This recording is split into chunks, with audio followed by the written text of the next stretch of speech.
공작영의 마리아는 이제 자기의 얼굴이며 머리 모양 같은 것은 전혀 생각하지도 않았고 기억하고 있지도 않았다. 어쩌면 자기의 남편이 될지도 모르는 그 사나이의 아름답고 허심탄회한 얼굴이 그녀의 모든 주의를 삼켜버렸는지도 모른다. 그녀는 아나톨리가 친절하고 용감하고 결단력이 있고 사내답고 관대한 사람처럼 생각되었다. 그녀는 그것을 굳게 믿고 있었다. 미래의 가정생활에 대한 수없는 공상이 줄곧 그녀의 마음속에 일었다. 그래서 그녀는 그것을 쫓아버리듯 숨기려고 애썼다.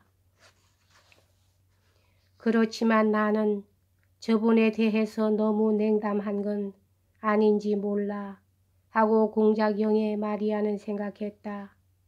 아니, 나는 벌써 마음속 깊이에서 저분과 너무 가까워진 것 같아서 자기를 억누려고 하고 있는 거야. 그러나 저분은 내 마음을 다 모르고 있으니까 어쩌면 내가 자기를 불쾌하게 여기고 있는 것이 아닌가 하고 생각할는지도 모르지. 그래서 공작영의 마리아는 이 손님에게 친절하게 하려고 애썼으나 되지가 않았다. 불쌍한 처녀로군. 참 지긋지긋하게 못생긴 얼굴이다 하고 아나톨리는 그녀를 그렇게 생각했다. 아나톨리의 방문에 의해서 역시 극도로 흥분된 브리엔너 양은 그것과는 또 전혀 다른 생각에 빠져 있었다. 사회에 있어서의 일정한 지위도 없고 친척도 친구도 고향마저 같지 않은 이 미모의 젊은 처녀는 니콜라이 안드레예비치 공작을 섬기면서 책을 읽어주기도 하고 공작영의 마리아에 대한 우위를 즐기면서 한평생을 마쳐야겠다고는 조금도 생각하고 있지 않았다. 브리엔너 양은 벌써부터 못생기고 밉상인 옷차림이 시원치 않고 몸가짐이 서투른 볼품없는 러시아의 공작영예에 비해서 자기 쪽이 훨씬 뛰어나다는 것을 한눈에 알아주고 자기를 사랑하고 반해서 어딘가로 데리고 가주는 러시아 공작의 출현을 기다리고 있었다. 그런데 드디어 기다리던 러시아의 공작이 찾아온 것이다. 브리엔너 양은 언젠가 백모한테서 들은 이야기를 알고 있었고 그 결말은 그녀 자신이 꾸민 것이지만 그녀는 그것을 공상 속에서 되풀이하기를 즐겨했다. 그 이야기는 유혹에 걸려든 한 처녀에게 불쌍한 어머니, 가엾은 어머니가 환영으로 나타나 결혼도 하지 않고 사나이에게 몸을 맡긴 것을 나무란다는 이야기였다.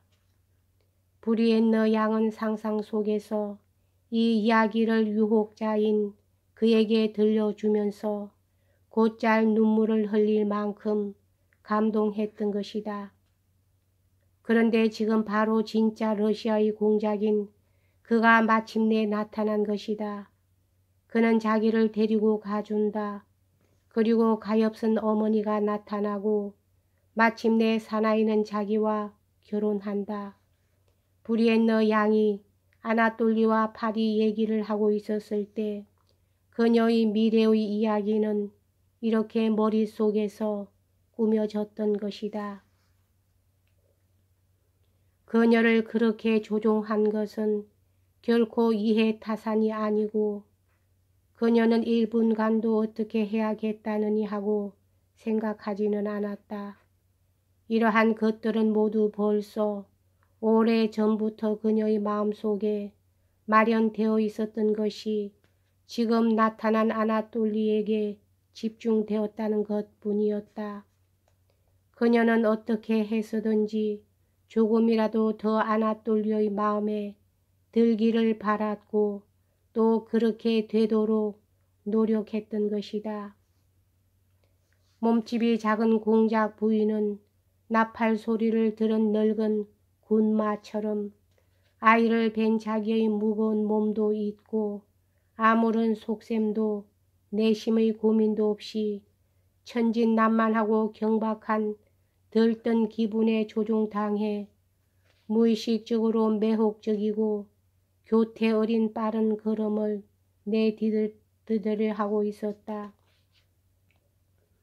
아나톨리는 언제나 부인들과 자리를 같이 할 때면 여자들이 짓궂게 따라다니는 데 실정이 난 사나이의 태도를 취하는 것이었지만 자기가 새 여자에게 준 인상을 보고 그는 허영에 찬 만족을 느꼈다.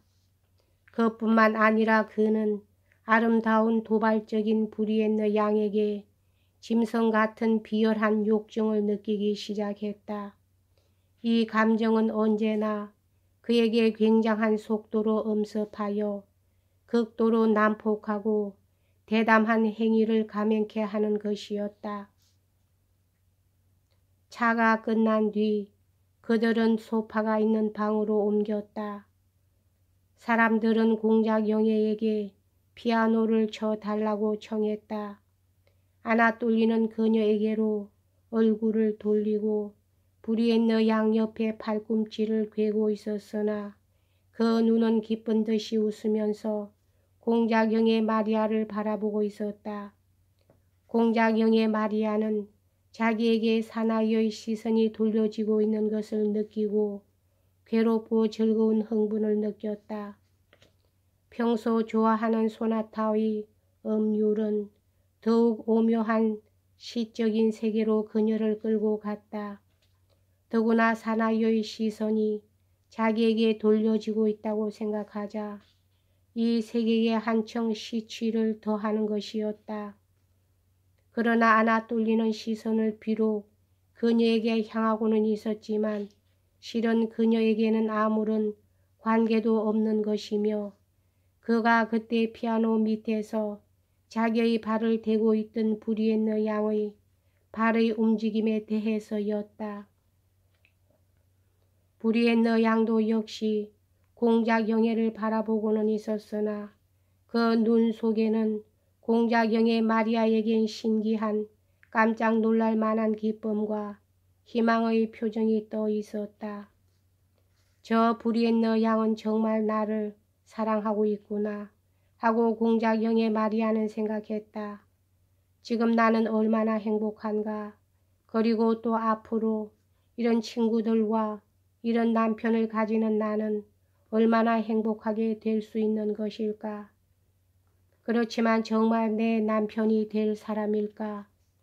여전히 그 눈길이 자기에게 돌려지고 있는 것을 느끼면서 그녀는 그의 얼굴을 올려다보지도 못하고 이렇게 생각했다. 밤에 야식이 끝나고 모두들 헤어져서 자기 방으로 돌아가기 시작했을 때 아나톨리는 공작 영예의 손에 키스했다. 그녀는 자기 자신도 어떻게 이런 용기가 솟아올랐는지 모를 만큼 근시의 눈앞에 가까이 다가오는 아름다운 얼굴을 똑바로 쳐다보았다. 그런 다음 그는 브리엔느 양의 손에 입을 가져갔다. 이것은 물론 예의에 벗어난 일이었으나 그는 그것을 지극히 자신있게 그리고 간단하게 해치웠다. 브리엔느 양은 갑자기 얼굴을 붉히고 깜짝 놀란 것처럼 공작 영예를 힐끔 쳐다보았다. 정말 세심하기도 하구나 하고 공작 영예는 생각하였다. 도대체 아멜리, 이것이 브리엔느 양의 이름이었다. 아멜리는 내가 질투 같은 것을 일으켜서 나에 대한 그녀의 깨끗하고 부드러운 마음씨며 신복하는 마음을 고맙게 여기고 있지 않다고 생각하고 있는 것이나 아닐까. 그래서 그녀는 브리엔느 양에게로 다가가서 그녀에게 힘있게 키스했다. 아나톨리는 몸집이 작은 공작 부인의 손에도 입술을 가져갔다. 아니에요. 아니에요. 안 돼요. 당신의 품행이 좋아졌다고 아버님께서 편지를 주시면 그때에나 당신에게 키스하게 하겠어요. 그러기 전에는 안 돼요. 그리고 손가락을 들어 미소 지으면서 그녀는 방에서 나갔다. 여기까지 하겠습니다.